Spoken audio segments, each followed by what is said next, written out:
स्वागत है आप सभी का एचडी क्लासिक के यूट्यूब चैनल में। उत्तर प्रदेश दरोगा भर्ती में सामान्य हिंदी में आज हमारा होगा टेस्ट नंबर पहला।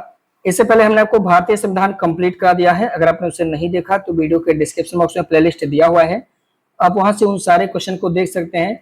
और हम दावे के साथ कह सकते हैं कि 14 में 14 क्वेश्चन भारतीय संविधान का अपने टेस्ट पे आ जाएगा, अगर आपने अच्छे से रिविजन किया हुआ है तो।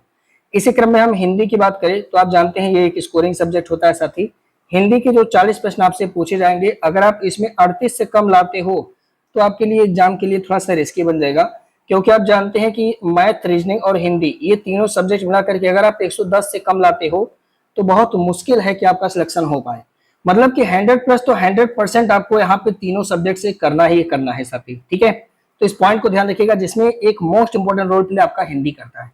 तो मैं आपको जितने टेस्ट कराऊंगा आप कॉपी लेकर के बगल में बैठिए और ए का पहले, बी का दूसरा, ऐसे करके आप टिक लगाते चलिएगा और आखिरी में आप हमें बताइएगा कि इन 40 प्रश्नों में से आपके कितने प्रश्न सही होते हैं।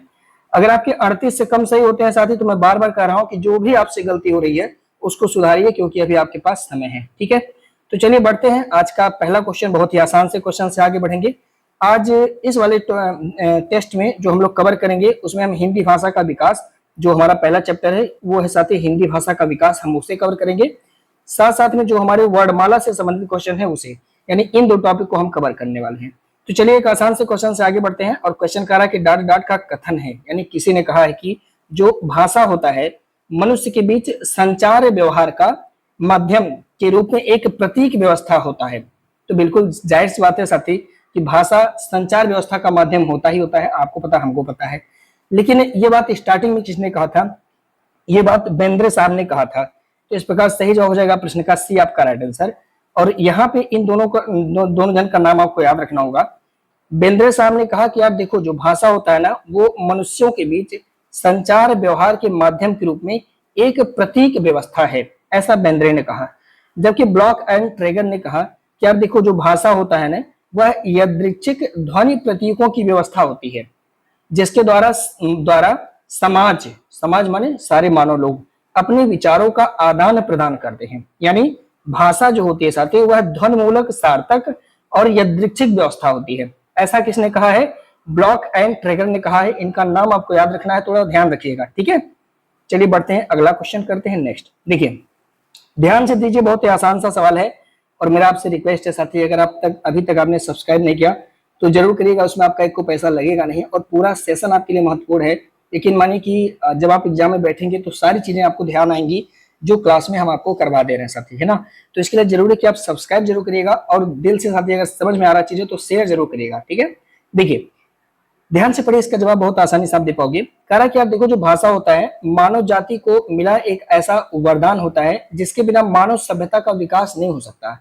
जाहिर सी बात है कि अगर भाषा ना होती तो हम अपने विचारों का आदान प्रदान नहीं कर पाते, और आदान प्रदान नहीं कर पाते विचारों का तो एक प्रकार की सभ्यता यानी समाज का विकास ही नहीं हो पाता। तो जाहिर सी बात है ये बात बिल्कुल सही है, यानी भाषा जो है एक वरदान की तरह से भगवान हम लोग को दिए हुए हैं। हेनरी स्वीट कहते हैं कि जिन ध्वनि चिन्हों द्वारा मनुष्य परस्पर विचार विनिमय करता है उसके समष्टिक रूप को ही हम क्या कहते हैं? भाषा कहते हैं साथी, ठीक है। तो देखिए ये जो स्टेटमेंट है साथी ये इनका नहीं है, बल्कि हमारे भारत से थे बाबूराम सक्सेना, उनका स्टेटमेंट ये वाला है साथी। तो बी वाला जो है हेनरी स्वीट का स्टेटमेंट नहीं है, इस कार्ड से ये वाला पॉइंट अपना गलत हो जाएगा। सही हो जाएगा केवल एक इस प्रश्न का राइट आंसर, ठीक है। देखिए भाषा के बारे में और क्या कहा जाता है कि भाषा जो है साथी वह मानव जाति को मिला एक प्रकार का वरदान होता है, जिस अगर वो नहीं मिला होता है तो मानव सभ्यता का विकास ही नहीं हो पाता। भाषा हमारे विचार, हमारे भाव, हमारे संस्कार, हमारे रीति रिवाज, हमारी प्रार्थना, हमारे ध्यान आदि सभी जगह विद्यमान है, जाहिर सी बात है। हेनरी स्वीट और बाबूराम सक्सेना, इन दोनों जन का स्टेटमेंट याद रखिएगा। हेनरी स्वीट ने कहा यार देखो, जो भाषा होता है ध्वन्यात्मक शब्दों द्वारा विचारों के प्रकटीकरण को, यानी ध्वन्यात्मक शब्दों के द्वारा हम अपने विचार को जो प्रस्तुत करते हैं उसी को भाषा कहते हैं, ऐसा स्टेटमेंट हेनरी स्वीट के द्वारा दिया गया। जबकि बाबूराम सक्सेना कहते हैं कि जिन ध्वनि चिन्हों द्वारा मनुष्य परस्पर विचार विनिमय करता है, यानी अपने विचारों का आदान प्रदान करता है, उसके ही हम समष्टिक रूप को क्या कहते हैं? भाषा कहते हैं साथी, ऐसा बाबूराम सक्सेना का मानना है।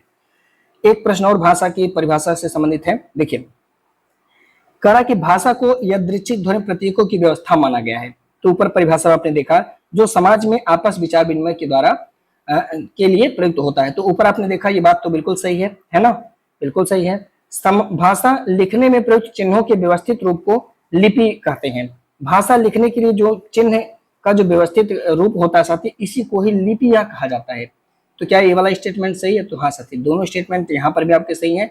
इस बार आपके दोनों स्टेटमेंट सही हैं, एक और दो दोनों के दोनों सही हैं साथी। देखिएगा, आप जानते हैं भाषा या संस्कृत के भाष धातु से बना होता है, जिसका अर्थ होता है साथी वाणी को व्यक्त करना, यानी विचारों को व्यक्त करना। मनुष्य की सार्थक व्यक्त वाणी को सामान्यतः क्या कहते हैं? भाषा कहते हैं। अगर ऐसा भी कहे तो आप परिभाषा के रूप में इसे भाषा बताइएगा। भाषा के द्वारा मनुष्य के भावों, विचारों तथा भावनाओं को व्यक्त किया जाता है, पता ही है। भाषा लिखने के लिए प्रयुक्त चिन्हों का जो व्यवस्थित रूप होता है, उसी को हम लिपि कहते हैं साथी। हमारे यहाँ देवनागरी लिपि और खरोष्ठी लिपि, आगे चर्चा हम करेंगे, व्यवस्थित है। भारत में संवैधानिक रूप से हिंदी को साथी राजभाषा घोषित किया गया है, वो भी हमने चर्चा संविधान में आपसे किया हुआ है। तो चलिए अब थोड़ा सा हम भाषा से आगे बढ़ते हैं कि आखिर में विश्व भर में कितनी उपभाषाएं बोली जाती हैं। तो साथी सामान्यतः विश्व के भाषा परिवार को कितने वर्गों में बांटा गया है? तो देखिए, वर्ग कहा जाए तो भाषा परिवार को कहा साथी कितने वर्ग में बांटा गया?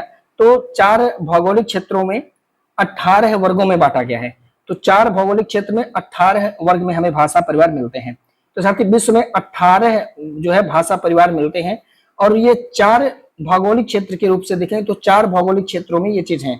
जैसे देखिए, समझिएगा ध्यान से, देखिए 4 भौगोलिक क्षेत्र कौन कौन है? तो यूरेशिया की भाषा यानी यूरोप और एशिया में जो बोली जाती है, फिर अफ्रीका में जो बोली जाती है वो, प्रशांत महासागरीय क्षेत्र में जो देश हैं उनकी भाषा, और अमेरिका भूखंड की भाषा। तो इस प्रकार से 4 भौगोलिक क्षेत्र के अंतर्गत कुल 18 भाषा परिवार जो है साथी, इनकी प्राथमिकता दी जाती है। वैसे तो बहुत सारे भाषाएं हैं, पर प्राथमिकता 18 भाषा परिवार को ही दिया गया है। कुल कितने? 4 भौगोलिक क्षेत्र हैं, पर हमें इन तीनों की जरूरत नहीं है, क्योंकि भाई वहां हम थोड़ी जा रहे हैं। हमें जरूरत है यूरेशिया यानी यूरोप और एशिया, और उसमें भी खास करके हमें एशिया, और एशिया में खास करके हमें हमारे भारत की जो भाषा है उससे संबंधित है। तो लेकिन अभी तो आप हमें और आप जो है यूरेशिया को पकड़ के चलते हैं, क्योंकि हमें इसके बारे में और डिटेल में पढ़ना है। देखिए आगे कह रहा है कि निम्नलिखित में से किस भाषा परिवार का संबंध यूरेशिया क्षेत्र से नहीं है? तो अब देखिए, यूरेशिया में भी कुछ उपभाषाएं बांटी गई हैं साथी, ठीक है। सामान्यतः 10 भाषा परिवार हमारे यूरेशिया में पाया जाता है। यूरेशिया का मतलब यूरोप जो देश है और एशिया जो देश है साथी, इन दोनों में 10 भाषा परिवार पाए जाते हैं, जिनमें सुदानी परिवार नहीं है। यहाँ ध्यान रखिएगा, सुदानी परिवार नहीं शामिल है। बाकी भारोपीय, द्रविड़, काकेसी, ब्रुसस्की, उराल, चीनी, जापानी, बास्क, सामी, ये सब कुछ है, पर सुदानी परिवार हमारे यूरेशिया में साथियों नहीं पाया जाता। तो इस प्रकार से सही जवाब हो जाएगा प्रश्न का कौन सा? डी आपका हो जाएगा साथी राइट आंसर, ठीक है। देखिए ध्यान से, यूरेशिया में अगर आप देखेंगे तो सामान्यतः 10 भाषा परिवार पाया जाता है।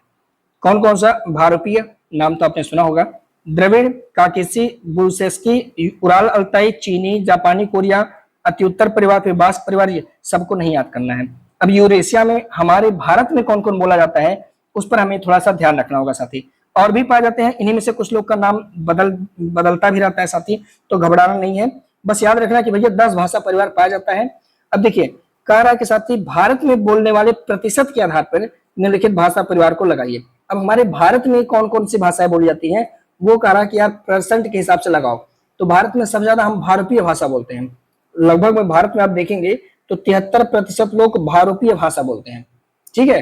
फिर इसके बाद आप देखेंगे तो द्रविड़ भाषा के लोग पश्चिम में बोलते हैं, दक्षिण भारत में बोलते हैं साथी, 25% लोग द्रविड़ बोलते हैं।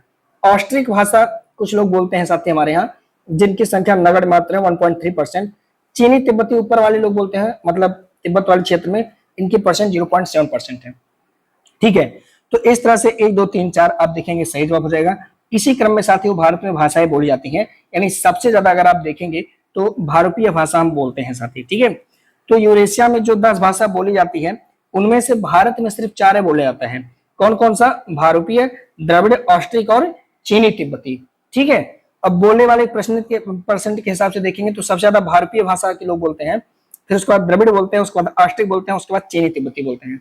तो अब हमें इन्हीं चारों के बारे में थोड़ा थोड़ा जानकारी रखना है, खास करके जो 73% बोला जाता है भारतीय भाषा, इसके बारे में थोड़ा सा डिटेल में हमें साथियों जानना है। देखिएगा भारतीय भाषा के बारे में क्या क्या सवाल आते हैं, देखिएगा। कह रहा है कि साथियों निम्नलिखित में से किसके द्वारा भारतीय भाषाओं को भारत का अंटोलियन भाषा परिवार का नाम दिया गया था? एक जन है साथी जो डॉक्टर भोलानाथ तिवारी हैं, इन्होंने जो है, जो हमारी भारतीय भाषा है इसको कहा है भारत अंटोलियन भाषा परिवार। भारत अंटोलियन भाषा परिवार कहा है किसने? डॉक्टर भोलानाथ तिवारी जी। इन्होंने कहा है किसे? भारतीय भाषा को। तो ध्यान रखेंगे, इस प्रकार सही जवाब हो जाएगा प्रश्न का ए, यानी पहला हो जाएगा राइट आंसर। देखिएगा, मैक्स मुलर ने क्या कहा? भारतीय भाषा को कहा कि यह इंडो जर्मनिक भाषा है, ठीक है। और भारतीय भाषा को हम संस्कृत भाषा परिवार भी कहते हैं। परिवार होना चाहिए साथी, परिवार नहीं, परिवार होना चाहिए, क्योंकि बहुत सारी चीजें ऐसी हैं, बहुत सारी ऐसी बातें हैं जो कि ली गई हैं कहां से? संस्कृत से साथी। डॉक्टर भोलानाथ तिवारी की बात करेंगे तो इसे भारत अंटोलियन भाषा परिवार का नाम दिया गया है, ठीक है। भारतीय भाषा परिवार विश्व का सबसे बड़ा भाषा परिवार है, इसे थोड़ा सा ध्यान रखिएगा, ठीक है। अगला देखेंगे, निम्नलिखित में से कौन सी भाषा भारतीय परिवार की भाषा नहीं है? कह साथी कौन सी है जो भारतीय भाषा भारतीय परिवार की भाषा नहीं है? हिंदी, मराठी, मलयालम या गुजराती? अब देखिए भारतीय भाषा में कौन कौन सी आती है साथी, ठीक है। अगर आप और थोड़ा सा डिटेल में जाएंगे तो भारतीय को हम फिर से साथियों 3 पार्ट में बांटते हैं। मैं थोड़ा सा आपको इसके बारे में बताता हूँ कि जो भारतीय भाषा होती है उसकी 10 उपशाखाएं होती हैं साथी। अगेन रुकिए, थोड़ा सा समय दीजिएगा। जो हमारी भारतीय भाषा होती है साथी, भारतीय भाषा, ठीक है, इसकी फिर से 10 उपशाखाएं होती हैं। कितनी? 10। लेकिन हमें 10 नहीं पढ़ना होता है। इन 10 उपशाखाओं में एक शाखा हमें पढ़ना होता है जिसका नाम है साथी भारत ईरान शाखा। क्या? भारत ईरान शाखा। भारत ईरान शाखा, मेरे भाई ध्यान रखना, भारत ईरान शाखा, ठीक है। तो भारत ईरान शाखा भी हमारी कौन सी शाखा मानी जाती है? भारतीय शाखा मानी जाती है, ठीक है। तो बस इतना कंफ्यूजन मत रखिएगा कि भारतीय भाषा को फिर से हम 10 उपवर्गों में, यानी इसके 10 उपशाखाएं हैं, जिनमें से एक है भारत ईरान शाखा, और हम इसी की चर्चा साथियों करते हैं। तो कह रहा कि कौन सा भारतीय परिवार की भाषा नहीं है? हिंदी, मराठी, मलयालम या फिर गुजराती? तो साथी मलयालम जो है यह साथी भारतीय भाषा नहीं है बल्कि द्रविड़ का है, तो ये हमारा नहीं होगा, सी हो जाएगा प्रश्न का राइट आंसर। इस प्रश्न का राइट आंसर हो जाएगा साथी सी। देखिएगा, भारत ईरान शाखा यानी भारतीय परिवार में कौन कौन शामिल है, तो इसको तो आप प्लीज प्लीज रट लेना। जैसे हिंदी भारतीय परिवार का है, उर्दू, बंगाली, पंजाबी, मराठी, नेपाली, असमिया, गुजराती, कश्मीरी, ईरानी, तो ये सब हिंदी ईरानी शाखा में आती है, यानी भारतीय शाखा में ये लोग आते हैं। लेकिन आपने यहाँ पे देखा मलयालम, कन्नड़, तेलुगु, ये सब तो नहीं ना है, तो भारतीय परिवार में वो सब नहीं आते हैं, ठीक है। ध्यान रखिएगा, हिंदी, उर्दू और बंगाली, पंजाबी, मराठी, नेपाली, असमिया, गुजरात, कश्मीरी और ईरानी, ये लोग आते हैं साथी, ठीक है। प्लीज ध्यान रखना, पेपर में ये क्वेश्चन डायरेक्ट आपसे पूछा जाएगा। कह रहा है कि कौन सा द्रविड़ भाषा से संबंधित है? हिंदी, हिंदी तो होगा नहीं, आपने नेपाली भी देखा, मराठी भी आपने देखा, तो डी आंसर हो जाएगा ना। तो कहोगे हाँ सर, डी हो जाएगा मलयालम, ये जो है द्रविड़ भाषा से संबंधित है। और कौन कौन हो सकता है? देखिए मैं यहाँ पे कुछ भाषा लिख दिया हूं, जैसे द्रविड़ भाषा में ज्यादातर पूछा जाएगा तो कन्नड़, मलयालम, तमिल, तेलुगु, ये द्रविड़ भाषा से संबंधित है। मुंडा, खासी, संथाली, ऑस्ट्रिक है, ठीक है। मणिपुरी, नागा, मिजो, ये चीनी तिब्बती भाषा है। तो प्लीज आप इनको याद रखना, बाकी इसके बाद जो बनेगा वो हमारा भारतीय भाषा के सदस्य हैं, तो इनको आप याद रख लेना, पेपर में डायरेक्ट पूछा जाएगा मेरे भाई। अगला,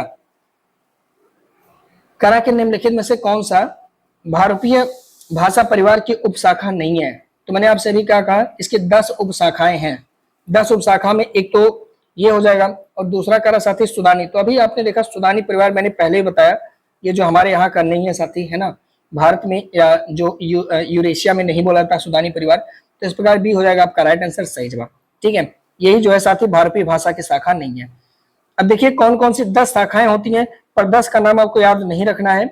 इनमें से भारत ईरान शाखा होता है साथी, बाल्टो स्लाविक शाखा होता है बाल्टिक देश में, अर्मीनी, अल्बानी, जर्मानिक जर्मनी में होता है, केल्टिक, ग्रीक, तोखरी, हिटाइट, इटालिक। नाम याद रखिए, पता नहीं एग्जामिनर का मूड खस के क्या पूछे भैया, तो इनका प्लीज एक दोबारा रिवीजन कर लेना ताकि आपको ये चीज संस्मरण हो जाए, यानी याद हो जाए साथी। अगला, निम्नलिखित में से कौन सा सही सुमेलित नहीं है? अब चलिए हम आगे बढ़ते हैं और देखते हैं कि हमारे यहाँ किस तरह से भाषाओं को फिर से भारत ईरानी शाखा कैसे बटा। अब हम उसी भारत ईरानी शाखा को, जो ऊपर आपने देखा ना ये वाला, ये हमारे भारत में बोला जाता है, इसलिए हम लोग इसे लेकर आगे बढ़ेंगे, ठीक है। चलिए अब देखिए, कह रहा कि प्राचीन भारतीय आर्य भाषा पाली है, नहीं, प्राचीन भारतीय आर्य भाषा साथी संस्कृत या लौकिक संस्कृत है, पाली नहीं है, तो इस प्रकार ये गलत हो जाएगा। मध्यकाल में संस्कृत आया तो नहीं, संस्कृत तो प्राचीन में आया था, तो ये भी गलत हो जाएगा। आधुनिक भारतीय आर्य भाषा में हिंदी है, तो कह रहा साथी आधुनिक जो भारतीय आर्य भाषा है क्या वो हिंदी है? और आपसे कह रहा कि कौन सा सही सुमेलित नहीं है साथियों। तो नहीं पूछा है, तो बिल्कुल सही है साथी। आधुनिक समय में आप जानते हैं आधुनिक भारतीय भाषा में हिंदी है और हिंदी का ही रूप साथियों खड़ी बोली, तो ये वाला सही है। एक और दो यही सही नहीं है, यानी प्रश्न का जवाब होगा आपका बी, क्योंकि हमसे पूछा कौन सही नहीं है, तो मध्यकाल में संस्कृत नहीं आया था साथी, तो ये हमारा बी हो जाएगा राइट आंसर, कि पहला और दूसरा ये दोनों सही है। अब जरा सा ध्यान से सुनिएगा, जो एक जन है डॉक्टर ग्रियर्सन, इन्होंने क्या किया कि जो भारत ईरान शाखा थी ना, इसे 3 पार्टों में इन्होंने बांट दिया। ठीक है, कौन कौन सा? एक तो भारतीय आर्य भाषा, हमें इसी की जरूरत है साथी। दूसरी भाषा ईरानी और दर्दी, इन दोनों की जरूरत हमें नहीं है, लेकिन भारतीय आर्य भाषा की हमें जरूरत है। अब इसी भारतीय आर्य भाषा को काल के हिसाब से फिर से 3 पार्ट में बांटा गया। उम्मीद करता हूं कि अब आप लिंक कर पाए होंगे कि कहां से जन्म हुआ हमारे भारतीय आर्य भाषा का। तो मेरे भाई, भारतीय आर्य भाषा को काल की दृष्टि से हमने 3 काल में बांट दिया। कौन कौन सा काल? प्राचीन भारतीय आर्य भाषा, मध्यकालीन भारतीय आर्य भाषा और आधुनिक भारतीय आर्य भाषा। तो प्राचीन भारतीय आर्य भाषा में साथी पहली बात तो वैदिक काल की संस्कृति आती है। ठीक है, और ये तो बहुत पहले से चालू होता है साथी। जैसे ऋग्वेद में जो वेद हमारे लिखे गए, तो वेद के समय की जो संस्कृत भाषा है वो साथी। उसके बाद धीरे धीरे उसमें डेवलपमेंट हुआ, तो आगे चल के कौन सी भाषा आ गई साथी? संस्कृत भाषा आ गई साथी, है ना। तो वैदिक संस्कृति और संस्कृति, यहाँ पे अब हम आप कहो कि नहीं सर अब आप वैदिक कालीन संस्कृति के बारे में डिटेल में पढ़ाइए, तो बेवकूफी हो जाएगी, है ना। कोई मतलब है नहीं कि वैदिक काल में संस्कृति में कौन मात्रा कैसे लगता था। अगर आप कभी आचार्य की पढ़ाई करना, भगवान तो आपको दरोगा बना रहे हैं, तो आप पहले दरोगा बनना, तो ये चीजें हम पढ़ने पर उतना डिटेल में अगर आप टीजीटी पीजीटी वगैरह करते तो हो सकता है मैं वहां जाता कि वैदिक संस्कृति की क्या विशेषता वो बताता। तो इसके लिए हम लोग यही इसको खत्म करेंगे, क्योंकि हमें वैदिक संस्कृति नहीं पढ़नी है और संस्कृत की जो हिंदी भाषा मतलब भाषा है वो नहीं पढ़नी है। सेकंड भाषा आता है साथी मध्यकाल में भाषाएं, जो लगभग में 500 ईसा पूर्व से 1000 ईस्वी तक चली हैं। ध्यान रखिएगा, उस समय आपको पता है 500 ईसा पूर्व के आसपास में गौतम बुद्ध हुआ करते हैं, और इनकी जो है त्रिपिटक आपने देखा था पाली भाषा में लिखा गया था। ठीक है, फिर महावीर का समय आया साथी, फिर वहां पे प्राकृत भाषा आया, फिर प्राकृत का ही रूप बिगड़ा तो वह साथी अपभ्रंश में बदल गया, और अपभ्रंश कई सारे रूपों में बढ़ता है। फिर अपभ्रंश से आगे हिंदी आती है, जो आधुनिक भारतीय आर्य भाषा है साथी, उसमें हिंदी आ जाएगी, मराठी बंगाली ये सब लोग आ जाते हैं साथी। तो 1000 ईसा पूर्व ईस्वी से आज तक जो चल रहा है वो हिंदी यानी आधुनिक भारतीय आर्य भाषा चल रहा है। तो आपको क्लियर हो गया होगा कि आर्य भाषा के 3 खंड ये है साथियों। ठीक है, हमें इनके बारे में कुछ डिटेल नहीं पढ़ना है, थोड़ी जानकारी पाली के बारे में, प्राकृत के बारे में ध्यान नहीं देना है। क्यों? क्योंकि प्राकृत से साथी अपभ्रंश निकलेगा, तो अपभ्रंश के बारे में थोड़ा बहुत जानकारी हमें लेना पड़ेगा। इसके बाद हम लोग साथी हिंदी के बारे में जानकारी लेंगे कि हिंदी से क्या क्या चीजें बनी, हिंदी भाषा से बोलियां बनेंगी, और बोली जो वर्तमान में हम लोग इस्तेमाल कर रहे हैं वहां से कौन कौन क्वेश्चन आएगा वो हम देखेंगे। दरोगा भर्ती ने पूछा कि यार देखो हिंदी भाषा का विकास लगभग कब माना जाता है, तो 1000 ईस्वी के आसपास में माना जाता है। विकास का क्रम पूछेगा तो संस्कृत तो सभी भाषाओं की जननी है, क्योंकि आप देख रहे हैं संस्कृत ही साथियों स्टार्टिंग में है, इसके बाद पाली, इसके बाद प्राकृत, फिर इसके बाद अपभ्रंश, उसके बाद हिंदी। और फिर भी लोग सनातन धर्म को उल्टा सीधा बोलते हैं कुछ लोग कहते हैं कि ये ऐसा तैसा। अरे भाई हम लोग पढ़ भी नहीं सकते भाई, बहुत सारे ऐसे ग्रंथ है सनातन धर्म के जो कोई पढ़ भी नहीं सकता, अभी तक नहीं पढ़ पाए लोग। ऐसी ऐसी लिपियां लिखी गई हैं आज तक लोग नहीं पढ़ पाए। अमेरिका में लोग ट्राई कर रहे हैं पर हमारी लिपियां नहीं पढ़ पाते। तो भारत की जो संस्कृति व्यवस्था है बहुत मजबूत है, इसकी नींव हम लोग क्या विश्व चाहे तभी भी नहीं हिला पाएगा, भले हम लोग आपस में जो है लड़ते फिरते रहे। आगे बढ़ते हैं साथी, देखिए करा के निम्नलिखित में से कौन सी एक प्राचीन भारतीय आर्य भाषा। तो प्राचीन भारतीय आर्य भाषा परिवार में कौन होगा? ये सब तो होगा नहीं, आपने देखा मध्यकाल में है, तो आप कहोगे हाँ सर लौकिक संस्कृति सही जवाब हो जाएगी, है ना सर, कोई दिक्कत नहीं ना हो रहा है। ठीक है, देखिए आपने देखा प्राचीन भारतीय आर्य भाषा में वैदिक संस्कृत, संस्कृत या लौकिक संस्कृत आता है। मध्यकाल में आपने देखा पाली, प्राकृत, अपभ्रंश आया। आधुनिक में आप देखा हिंदी और खड़ी बोली का विकास हुआ। अपभ्रंश को हिंदी विकास को प्रदान करने वाली भाषा कहते हैं, क्योंकि अपभ्रंश के बाद साथियों इसी का ही बिगड़ा रूप अवहट आएगा, और अवहट के बाद साथियों हिंदी आ जाएगा। ठीक है, चलिए आगे बढ़ते हैं, देखिएगा करा कि निम्नलिखित में से किस भाषा को 3 अक्टूबर 2024 को शास्त्रीय भाषा का दर्जा दिया गया। तो देखिए पाली से एक महत्वपूर्ण सवाल ये बन सकता है, क्योंकि हाल ही में भी सरकार के द्वारा साथियों ये चीज किया गया है, तो इसे याद रखेंगे। हाल ही में अभी गवर्नमेंट के द्वारा पाली भाषा को जो है शास्त्रीय भाषा के रूप में दर्जा मिला है। तो इस प्रकार सही जवाब हो जाएगा प्रश्न का कौन सा? सी आपका हो जाएगा साथी राइट आंसर, यानी करेक्ट आंसर। ठीक है, देखिए बात करेंगे पाली भाषा को लेकर के 500 ईसा पूर्व से 1 ईसा पूर्व तक। तो पाली भाषा थेरवाद बौद्ध धर्म की सबसे पवित्र भाषा है, क्लियर है। इसमें त्रिपिटक ग्रंथ लिखे गए हैं। अक्टूबर 2024 को केंद्र सरकार के द्वारा 5 भाषाओं को शास्त्रीय भाषा का दर्जा दिया गया। इनमें मराठी, पाली, प्राकृत, असमिया और बंगाली शामिल है साथी। अब इस समय जो है 11 भाषा हो चुका है, क्योंकि 6 भाषा को पहले ही दिया जा चुका था। जैसे तमिल को 2004 में शास्त्रीय भाषा बता दिया गया था, संस्कृत भी शास्त्रीय भाषा 2005 में, कन्नड़ जो है 2008 में, तेलुगु 2008 में, मलयालम 2013 में और उड़िया साथियों ये जो है साथी बने हैं हमारे जो है शास्त्रीय भाषा। तो आपसे कह सकता है कि कौन सी भाषा 22 भाषाओं में से कौन सी भाषा शास्त्रीय भाषा, तो ये 11 का नाम आपको याद रखना होगा। ठीक है, अगला क्वेश्चन करते हैं। हिंदी भाषा के विकास के क्रम में प्राकृत और अवहट्ट के बीच में क्या आता है? हाँ, ये क्वेश्चन सही है साथी। तो प्राकृत और अवहट्ट के बीच में साथी अपभ्रंश आता है। क्या आता है? अपभ्रंश आता है। तो इस प्रकार सही जवाब हो जाएगा प्रश्न का कौन सा? बी हो जाएगा आपका राइट आंसर साथी। करेक्ट जवाब हो जाएगा आपका बी वाला। ठीक है, देखिए हिंदी भाषा की आदि जननी क्या है? तो आप कहोगे सर संस्कृत है। संस्कृत पाली प्राकृत भाषा से होती हुई अपभ्रंश तक पहुंचती है। यानी क्रम आप देखेंगे तो सबसे पहले संस्कृत है, इसके बाद पाली आती है, इसके बाद प्राकृत आती है, फिर इसके बाद देखिए अपभ्रंश आई, इसके बाद अवहट्ट आती है, फिर उसके बाद साथ ही प्रारंभिक हिंदी आ जाती है। इसके बाद भी आगे आप बढ़ेंगे तो आपको खड़ी बोली देखने को मिलेगी साथी। ठीक है, तो अपभ्रंश आएगा और अपभ्रंश का विकास 500 से 1000 ईसा पूर्व के बीच में माना जाता है। यानी 500 ईस्वी से 1000 ईस्वी के बीच में अपभ्रंश जो है साथी अस्तित्व में आया हुआ है। ठीक है, अब हम पढ़ेंगे। देखिए हमने पाली के बारे में थोड़ा बहुत पढ़ा जो हमसे पूछा सकता था। हमने प्रकृत से आपको बताया कि प्रकृत से कैसे कैसे सवाल आ सकते हैं। प्रकृत से कोई सवाल नहीं आता, प्रकृत भाषा के बारे में कुछ भी नहीं पूछा जाता साथी। हाँ, प्रकृत से अपभ्रंश निकला है, इस बात को थोड़ा सा आपको ध्यान रखना होगा। अब अपभ्रंश में एक साथी है, कई अपभ्रंश हैं, अपभ्रंश के कई प्रकार हैं और उन्हीं में से एक अपभ्रंश है सौरसैनी अपभ्रंश, जिसके बारे में आपसे सवाल कह रहा है कि निम्नलिखित बोलियों में से किस बोली का विकास सौरसैनी अपभ्रंश से नहीं हुआ है।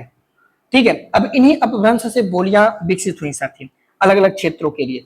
तो अगर आप यहाँ पे ध्यान रखेंगे तो जो बघेली नाम की बोली है साथी, यह सौरसैनी अपभ्रंश से नहीं निकली हुई है। तो देखिए सौरसैनी अपभ्रंश से कौन कौन सी बोलियां निकली हुई हैं। तो अब हम आपको अपभ्रंश के कुछ प्रकार बताएंगे, आप इसका स्क्रीनशॉट रखेंगे और जब तक याद नहीं हो जाता इसको तब तक पढ़ेंगे। लीजिए स्क्रीनशॉट कर लीजिए। देखिए सौरसैनी अपभ्रंश स्क्रीनशॉट कर लीजिए आप लोग। एक और नीचे बचा है, 1 मिनट रुक जाइए, ये ब्राचड़ नहीं दिख रहा जी, इससे ज्यादा जूम नहीं होगा मेरे भाई। ऐसे कर लीजिए, फिर ब्राचड़ अपभ्रंश ऐसे देख लीजिएगा, पंजाबी और सिंधी इसमें आती है। ठीक है, थोड़ा लिख लीजिएगा और क्या। देखिए ऐसे कॉपी में लिख लीजिए, रट लीजिएगा। सौरसैनी अपभ्रंश की बात करेंगे तो सौरसैनी अपभ्रंश में साथी पश्चिमी हिंदी आती है। तो पहली बात तो याद रखेंगे सौरसैनी अपभ्रंश में क्या आ गया? तो पश्चिमी हिंदी आ गया। ठीक है, और पश्चिमी हिंदी में कौन कौन बोली आती है? तो हमारे यहाँ आप देखेंगे पश्चिम की तरफ तो हमारे यहाँ बुंदेली बोला जाता है, उत्तर प्रदेश में बुंदेलखंड वाले क्षेत्र में। कन्नौज वाले कन्नौजी बोलते हैं, है ना। अब ब्रज में तो आप जानते हैं ब्रज रसिया मथुरा साइड में बोलबैक करेंगे। अच्छा, खड़ी बोली भी हम लोग बोलते हैं, कौरवी इसको बोलते हैं। हरियाणा वाले बांगरू बोलते हैं या हरियावड़ी बोलते हैं। तो देखिए बुंदेली, कन्नौजी, ब्रजभाषा, खड़ी बोली, बांगरू, ये पश्चिमी हिंदी की बोली है साथी। ठीक है, कभी जाइएगा बुंदेलखंड वगैरह तो भाषा में अंतर आपको दिखेगा। अच्छा, खड़ी बोली को ही कौरवी बोलते हैं, याद रखिएगा। मगध वाले क्षेत्र में आएंगे आप लोग, बिहार वाले क्षेत्र में हो मगध, तो वहां पे बिहारी हिंदी बोला जाएगा। मगध अपभ्रंश में हम बिहारी हिंदी बोलते हैं साथी। और बिहार में आप जानते हैं भोजपुरी में बोलते हैं सब दबा के, फिर उसका मैथिली, फिर मगही, यानी खब बोलते हैं, दबा के मतलब खब बोलते हैं। ठीक है, तो भोजपुरी, मैथिली, मगही ये लोग मगध वाले बोलते हैं। और मगध के नरेश हैं, आप जन्म करते हैं बिहार के लोग, बड़े खतरनाक लोग हैं साहब, है ना। आगे बढ़िएगा। अर्ध मागधी अपभ्रंश, मतलब जो एक्सपेरिमेंट दुनिया नहीं करती वो हमारे बिहार के लोग कर देते हैं साहब। अर्ध मागधी यानी आधा मगधी हो आधा कौन और भाषा हो, ये पूर्वी हिंदी भाषा में आते हैं साथी। तो पूर्वी में कौन बोलते हैं? अवध के लोग बोलते हैं, बघेली के लोग, बघेली और छत्तीसगढ़ी, ये जो भाषा होती है साथी वो अर्ध मागधी अपभ्रंश से निकली हुई है। तो अवधी, बघेली और छत्तीसगढ़ी। ठीक है, खस अपभ्रंश में साथी पहाड़ी भाषा आती है, खस में पहाड़ी आती है, जैसे मडियावली, फिर गढ़वाली, कुमाऊनी, ये सब जो है बोली जाती है। जबकि सौरसैनी अपभ्रंश, सैनी दोनों एक ही है, बस यहाँ पे राजस्थानी हिंदी भाषा बोली जाती है, याद रखिएगा। और राजस्थानी में आप जाते हैं मालवी, मेवाती, जयपुरी को हम हड़ौतिया ढूंढाड़ी भी बोलते हैं। यूपीएसआई 2021 में सवाल पूछा कि जयपुरिया हड़ौती कौन सी भाषा है, यानी हड़ौती कौन सी भाषा, तो जवाब था साथी जयपुरी। तो जयपुरी को हड़ौती या ढूंढाड़ी या फिर मारवाड़ी, मारवाड़ी में जो पहले मीराबाई की जो पद है ना साथी, ये भी साथी ऐसा पूछा गया कि मीराबाई के जो पद है साथी वो मारवाड़ी लैंग्वेज में ही लिखे गए, ठीक है। अब देखिएगा, ब्राचड़ अपभ्रंश में से निकले हैं पंजाबी और सिंधी भाषा साथी। तो ये ब्राचड़ अपभ्रंश से निकले हैं, थोड़ा सा आप इन्हें ध्यान रखिएगा। अगला क्वेश्चन करते हैं। देखिए, कौन सा पश्चिमी हिंदी, तो पश्चिमी में कौन कौन बोला जाएगा, आप मुझे बताइए। क्या मग भाषा है? मगही मैथिली तो ये तो बिहार वाले बोलते हैं, आपको याद होगा। बिहार में कौन सा मागधी चलता है, तो मागधी में अब तो मगही मैथिली हो गया। बांगरू तो नहीं है साथ में, है ना, बांगरू तो नहीं बोला जाता है साहब। अब क्या बचा साथियों, देखिए अब बचा साथी सिर्फ ए, क्योंकि बांगरू हमारे पश्चिम हिंदी में बोलते हैं, याद रखिएगा, पश्चिम हिंदी में बांगरू बोलते हैं। बघेली साथियों या जो है नहीं, पश्चिमी हिंदी में साथी बांगरू होता है, लेकिन तो इस प्रकार सही जवाब हो जाएगा साथी, पश्चिमी हिंदी हमसे पूछा ना, पश्चिमी हिंदी, तो हमारा जवाब हो जाएगा साथी बांगरू, क्योंकि बघेली है साथी पूर्वी हिंदी की बात है, कहाँ की, पूर्वी हिंदी में आ जाएगा। तो इस प्रकार से सही जवाब हो जाएगा प्रश्न का कौन सा, आपका पहला हो जाएगा साथियों राइट आंसर, ठीक है। देखिए यहाँ पे मैंने स्पष्ट लिख दिया ताकि कंफ्यूजन ना हो। देखिए 5 उपभाषाएं होती हैं हिंदी की और इनमें 18 बोली आती हैं। पश्चिमी हिंदी में कौन कौन है, ब्रजी यानी ब्रज भाषा, कन्नौजी, कौरवी जिसे हम खड़ी बोली बोलते हैं, बुंदेली और भांगरू। पूर्वी में आता है अवधी, बघेली, छत्तीसगढ़ी। राजस्थान में आता है मेवाती, मालवी, मारवाड़ी, जयपुरी यानी हड़ौती इसको बोलते हैं। बिहारी में कौन कौन है साथी, मैथिली, मगही, भोजपुरी। पहाड़ी में कौन है, मलयाली, गढ़वाली और कुमायूनी। तो भैया इसे याद रखिएगा। अगला करते हैं नेक्स्ट, पूर्वी हिंदी की 2 बोलियों का सही युग्म कौन कौन सा है, तो पूर्वी में कौन कौन बोलाता है, अवधी, बघेली, छत्तीसगढ़ी। तो अवधी, बघेली, छत्तीसगढ़ी कहाँ दिख रहा है, अवधी, बघेली, छत्तीसगढ़ी। तो अवधी है, छत्तीसगढ़ी है, बघेली नहीं है, तो जवाब कौन सा हो जाएगा, डी हो जाएगा आपका राइट आंसर साथी, है ना। कोई दिक्कत नहीं है, कोई दिक्कत नहीं है। आगे बढ़ते हैं, नेक्स्ट क्वेश्चन करते हैं साथ, डी हो जाएगा आपका राइट आंसर। आगे करिए, देखिएगा ऐसा सवाल यूपीएसआई में पूछा गया था, इसीलिए मैंने इस सवाल को रखा साथी। सवाल कह रहा है कि सुधीर अग्रवाल का ग्रंथ है प्रद्युम्न चरित्र डाट डाट साहित्य का प्राचीनतम उपलब्ध ग्रंथ है, यानी किस भाषा में लिखा गया है प्रद्युम्न चरित्र। तो साथियों याद रखिएगा, प्रद्युम्न चरित्र यह साथियों ब्रज भाषा का साहित्य है। तो ऐसे सवाल यूपीएसआई में आए हुए हैं, आप प्लीज एक बार प्रीवियस ईयर देखना, वरना आपको लगेगा कि बहुत अच्छे लेवल का है, नहीं, ये सब सवाल यूपीएसआई में ऐसे ही पूछा गया साथी।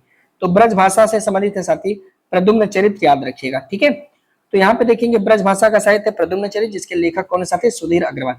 अवधी भाषा की पहली कृति है साथी चंदायन, जिसे हम लोरकहा कहते हैं, और ये सवाल भी एसआई 2021 में पूछा गया, आप प्रीवियस ईयर देखना, आपको वहां मिलेगा, ठीक है। तो मुल्ला दाऊद की रचना है साथी चंदायन या लोरकहा।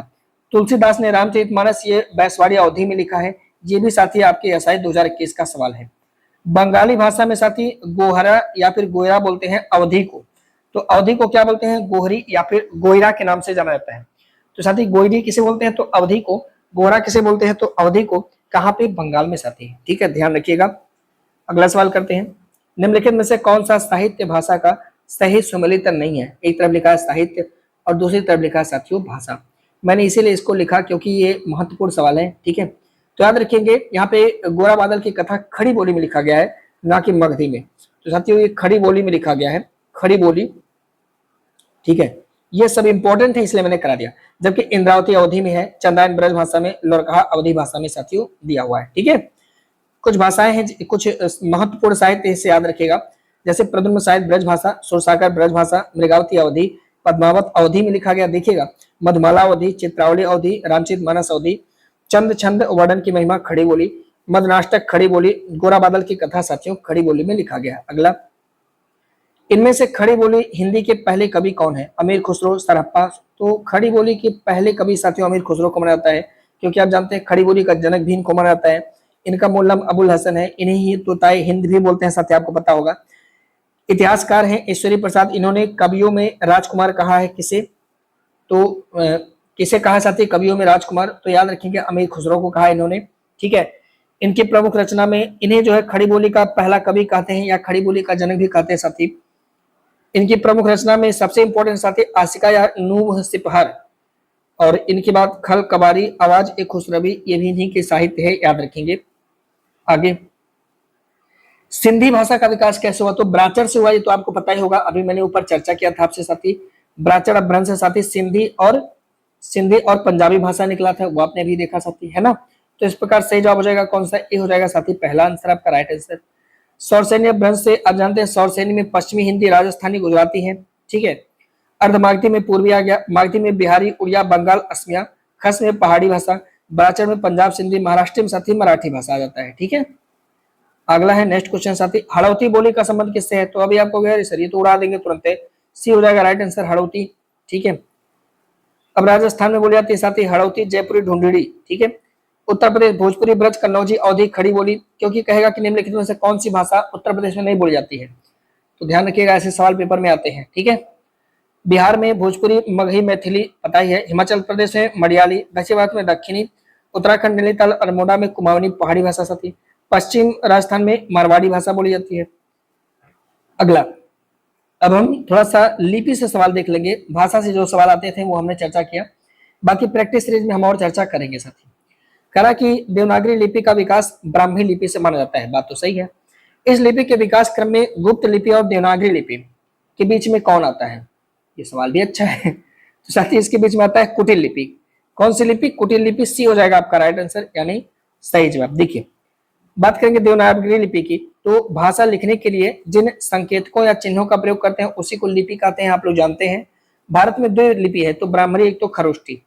ठीक है, हमारी जो देवनागरी लिपि है साथी वो ब्राह्मणी लिपि से विकसित हुई है, यानी पहले ब्राह्मी लिपि थी, फिर ये गुप्त लिपि बनी, फिर गुप्त लिपि के बाद साथी कुटिल लिपि बनी, उसके बाद देवनागरी लिपि बनी।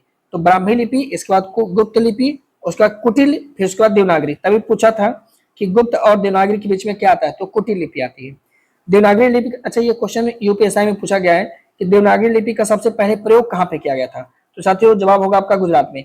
वहां पे एक जन है जय भट्ट, वहां के राजा है जय भट्ट, इनके द्वारा 700 से 800 ईस्वी के बीच में अपने शिलालेख में देवनागरी लिपि का प्रयोग किया गया है। ये बात सवाल में पेपर में कई बार आया है 2021 में, ध्यान रखिएगा। देवनागरी लिपि आप जानते हैं बाएं से दाएं ओर लिखा जाता है। एक व्यक्ति है, इसका नाम है साथी श्याम सुंदर दास। ठीक है, इन्होंने कहा देखो देवनागरी लिपि में कुछ सुधार करो और पंचमाक्षर के बदले यहाँ पे अनुस्वार का प्रयोग करो। तो ये क्वेश्चन यूपीएससी में पूछा गया, लोग इसको 2021 में कर नहीं पाए क्योंकि किसी ने पढ़ाया ही नहीं था यूट्यूब पर, बस वही बच्चों वाला सवाल दे देते हैं और खुश हो जाते हैं बच्चे कि हमारा तो 38-40 बन रहा है, प्रसन्न हो जाते हैं, बस पेपर में जाके डब्बा बोल जाते हैं, क्योंकि टीचर तो इसको पढ़ाया नहीं। क्योंकि टीचर को तो अपना टीआरपी बढ़ाना है ना, बस आसान आसान क्वेश्चन दे दो ताकि बच्चा वही पढ़ के जाए, वही मार के आए, फिर क्या फर्क पड़ता है टीचर को। पर मेरे भाई अगर आप गहराई से अच्छे से नहीं पढ़ के जाओगे तो एग्जामिनर आपको तमाचा मारेगा वहां पे, क्योंकि वैकेंसी कम है ना। बाल गंगाधर तिलक ने क्या किया? हिंदी मुद्रण के लिए देवनागरी टाइप का विकास किया। तो देवनागरी टाइप का विकास किसने किया? बीजी तिलक ने। काहे किया? हिंदी में, ताकि प्रकाशन हो सके, चीजों का मुद्रण हो सके। देखिए, अब ये ऐसे क्वेश्चन नहीं आएगा, लेकिन इस क्वेश्चन के विकल्प आपको रटने। जय साथियों, कह रहा कि निम्नलिखित कथनों पर विचार कीजिए, कोड का विकल्प। जैसे विद्यापति मैथिली भाषा से संबंधित है, बात सही है। विद्यापति को मैथिली का वो कहा जाता है साथी, जनक के रूप में जान सकते हैं, या विद्यापति को आप जो है और भी कई नाम से साथियों बुलाया जा सकता है विद्यापति साहब जी को। ठीक है, तो बहुत ही खतरनाक व्यक्ति हैं, इन्हें थोड़ा सा याद रखेंगे साथी। ठीक है, इन्हें मैथिली कोकिला भी इन्हीं को बोलते हैं, विद्यापति को। तो मैथिली भाषा से समझते हैं। वर्तमान हिंदी का प्रचलित रूप भोजपुरी ना, वर्तमान हिंदी का प्रचलित रूप साथी खड़ी बोली है। आपसे सीधे एक सवाल पूछेगा कि वर्तमान हिंदी का प्रचलित रूप क्या है, तो आप क्या बताओगे? खड़ी बोली बताओगे, भोजपुरी नहीं। सूरीनामा, मॉरिशस, गुजरात में गुयाना में भोजपुरी बोली जाती है। हाँ, बोली जाती है, सही है, ये बात सही है। भोजपुरी भारतीय संविधान के 8वीं अनुसूची में है, तो साहब नहीं, भोजपुरी को 8वीं अनुसूची में शामिल नहीं किया गया है, तो ये वाला गलत है, ये वाला गलत है, ये वाला। तो हमसे पूछा क्या है, कौन सा सही है? 1 और 3, विकल्प नंबर डी आपका हो जाएगा राइट आंसर, यही साथियों आपका हो जाएगा सही जवाब। ठीक है, कुछ इंपॉर्टेंट फैक्ट है, आपसे याद रखिएगा। जैसे बांग्ला, ओडिया और असमिया इत्यादि की भाषा का विकास मगही अपभ्रंश से हुआ, मगधी से पता है साथी। विद्यापति का संबंध किससे है? मैथिली भाषा से है, इन्हें ही मैथिली कोकिला या अभिनव जयदेव बोलते हैं। भोजपुरी भाषा या भारतीय संविधान के 8वीं अनुसूची में वर्णित नहीं है। सूरीनाम, मॉरिशस, गुयाना में भोजपुरी बोली जाती है। वर्तमान में साथियों खड़ी बोली जो है हिंदी का प्रचलित रूप है। विष्णुपुरिया असमी भाषा की मुख्य बोली है। असम वाले क्षेत्र में, जैसे मणिपुर, असम, मिजोरम में विष्णुपुरिया भाषा साथियों बोला जाता है। तो ये भाषा का क्वेश्चन है, याद रखिएगा, यूपीएससी में साथियों ये क्वेश्चन पूछा गया है। ठीक है, अगला सवाल है, ये भी उसी तरह से है, आपको एक एक ऑप्शन याद करना है। करेक्ट निम्नलिखित कथनों पर विचार कीजिए, नीचे दिए कोड से सही विकल्प का चयन कीजिएगा। काशिका मथुरा क्षेत्र की बोली है। काशिका हमारे यहाँ बनारस में बोली जाती है, उत्तर प्रदेश में, गलत है ये। हिंदी भाषा को राजभाषा बनाने का निर्णय 14 सितंबर 19, ये बात सही है। संसदीय राजभाषा समिति की अध्यक्षता संसदीय राजभाषा प्रधानमंत्री करते हैं, तो ये वाला विकल्प भी गलत है, क्योंकि साथी संसदीय राजभाषा समिति की अध्यक्षता ये गृह मंत्रालय के द्वारा किया जाता है, गृह मंत्री करते हैं, ना कि प्रधानमंत्री। तो ये वाला गलत हो जाएगा, केवल बी यानी दूसरा हो जाएगा आपका राइट आंसर, सी हो जाएगा सही जवाब। देखिए एक एक क्वेश्चन आपसे साथियों पूछेगा, प्लीज याद रखना। कहेगा काशिका किस क्षेत्र में बोली जाती है, तो जवाब देना बनारस क्षेत्र में। राजभाषा बनाने का निर्णय कब लिया गया, 14 सितंबर 1949 को। हिंदी भाषा के विकास के लिए प्रधानमंत्री की अध्यक्षता में केंद्रीय हिंदी समिति बनती है, तो केंद्रीय हिंदी समिति की अध्यक्षता कौन करता है। अगर आपसे मैं कहूं कि केंद्रीय हिंदी समिति की अध्यक्षता कौन करता है, तो आप क्या बताओ, प्रधानमंत्री। जबकि जो संसदीय राजभाषा समिति है उसकी अध्यक्षता साथी भारत के गृह मंत्री करते हैं, ध्यान रखिएगा। अगला सवाल है, केंद्रीय हिंदी संस्थान का मुख्यालय कहाँ है, तो केंद्रीय हिंदी संस्थान साथी है हमारे आगरा में। केंद्रीय हिंदी संस्थान का मुख्यालय आगरा में है, बिल्कुल सही है साथी, आगरा में पड़ता है केंद्रीय हिंदी संस्थान। ए हो जाएगा प्रश्न का सही जवाब, यानी आपका हो जाएगा राइट आंसर। देखिए केंद्रीय हिंदी संस्थान का मुख्यालय कहाँ पे, आगरा में, जबकि भारतीय भाषा परिषद साथी कोलकाता में है। केंद्रीय हिंदी निदेशालय का मुख्यालय नई दिल्ली में है। केंद्रीय हिंदी प्रशिक्षण संस्थान राजभाषा विभाग के अंतर्गत काम करता है। ये सवाल बहुत इंपॉर्टेंट है, क्योंकि राजभाषा विभाग साथियों जो अभी यहाँ से मान लीजिए सेंट्रल गवर्नमेंट में कोई नौकरी मिल रही है, तो ये केंद्रीय सरकारी कर्मचारियों को प्रशिक्षण भी करता है, प्रशिक्षित करता है, उनको पढ़ाता समझाता लिखाता है। केंद्रीय अनुवाद ब्यूरो ये भी हमारा राजभाषा के अंतर्गत ही काम करता है। तो याद रखिएगा कि केंद्रीय हिंदी प्रशिक्षण संस्थान किसके अंतर्गत काम करता है, राजभाषा विभाग के अंतर्गत। राजभाषा विभाग ही है जो साथी केंद्रीय सरकारी कर्मचारियों को हिंदी में प्रशिक्षण भी देता है। राजभाषा विभाग क्या करता है, केंद्रीय अनुवाद ब्यूरो भी इसी के अधीन आता है, जो ट्रांसलेशन वगैरह का मामला फंसता है वो भी यही देखता है साथी। अगला, वैज्ञानिक एवं तकनीकी शब्दावली आयोग भारत सरकार की डाट के तहत काम करता है। किसके तहत साथियों ये काम करता है, तो याद रखेंगे यह शिक्षा मंत्रालय के तहत काम करेगा। वैज्ञानिक एवं तकनीकी शब्दावली आयोग यह साथियों शिक्षा मंत्रालय के तहत काम करता है, प्लीज इसे नोट कर लीजिएगा। अगला, 100 पोएम्स ऑफ कबीर पुस्तक के राइटर कौन है, साथी इसके लेखक है रविन्द्रनाथ टैगोर, ये भी आप थोड़ा ध्यान रखना बहुत इंपॉर्टेंट है। हेमचंद्र इन्हें साथी आप जानते हैं प्रकृति का पाणिनि कहते हैं। स्वयंभू को अपभ्रंश का वाल्मीकि कहते हैं। देरिदा एक व्यक्ति हैं जिनका जन्म साथियों अल्जीरिया में हुआ और इन्होंने विखंडनवाद का सिद्धांत दिया है, याद रखिएगा। ज्ञानेश्वर इन्होंने साथी बार्बरिक संप्रदाय से संबंधित है, मैंने आपको पढ़ाया था जब बौद्ध धर्म उसमें मैंने इनके बारे में बताया था आपको। 100 पोएम्स ऑफ कबीर पुस्तक के लेखक साथी रविन्द्रनाथ टैगोर जी हैं, ध्यान रखिएगा। अगला, निम्नलिखित कथनों पर विचार कीजिए, नीचे दिए गए कोड से सही विकल्प का चयन कीजिएगा। हिंदुस्तानी भाषा का रूप हिंदू उर्दू मिश्रित है, तो बिल्कुल सही जवाब है। हिंदुस्तानी में हमें हिंदी और उर्दू दोनों भाषा का मिश्रित रूप देखने को मिलता है, तो मेरे भाई पहला तो सही है। भाषा के क्षेत्रीय रूप को हम बोली ही कहते हैं, बिल्कुल सही है। हिंदी वर्तनी का मानकीकरण 1980 में प्रकाशित हुआ था, नहीं साथी 1967 में 1967 में प्रकाशित हुआ था। तो इस प्रकार से तीसरा गलत हो जाएगा, पहला हो जाएगा आपका राइट आंसर, यानी ए हो जाएगा इस प्रश्न का सही जवाब साथियों, ठीक है। ध्यान रखेंगे भाषा के क्षेत्रीय रूप को हम क्या बोलते हैं, बोली बोलते हैं। और हिंदुस्तानी भाषा में आप जानते हैं हिंदी और उर्दू का मिश्रित रूप है। हिंदी वर्तनी का मानकीकरण कब हुआ, 1967 में किया गया। सुनीति कुमार चटर्जी द्वारा देवनागरी लिपि के स्थान पर रोमन लिपि स्वीकार करने का सुझाव दिया गया था। देवनागरी लिपि कैसी होती है, अक्षरात्मक होती है। मगही बोली मागधी अपभ्रंश से विकसित हुई है साथी, ठीक है।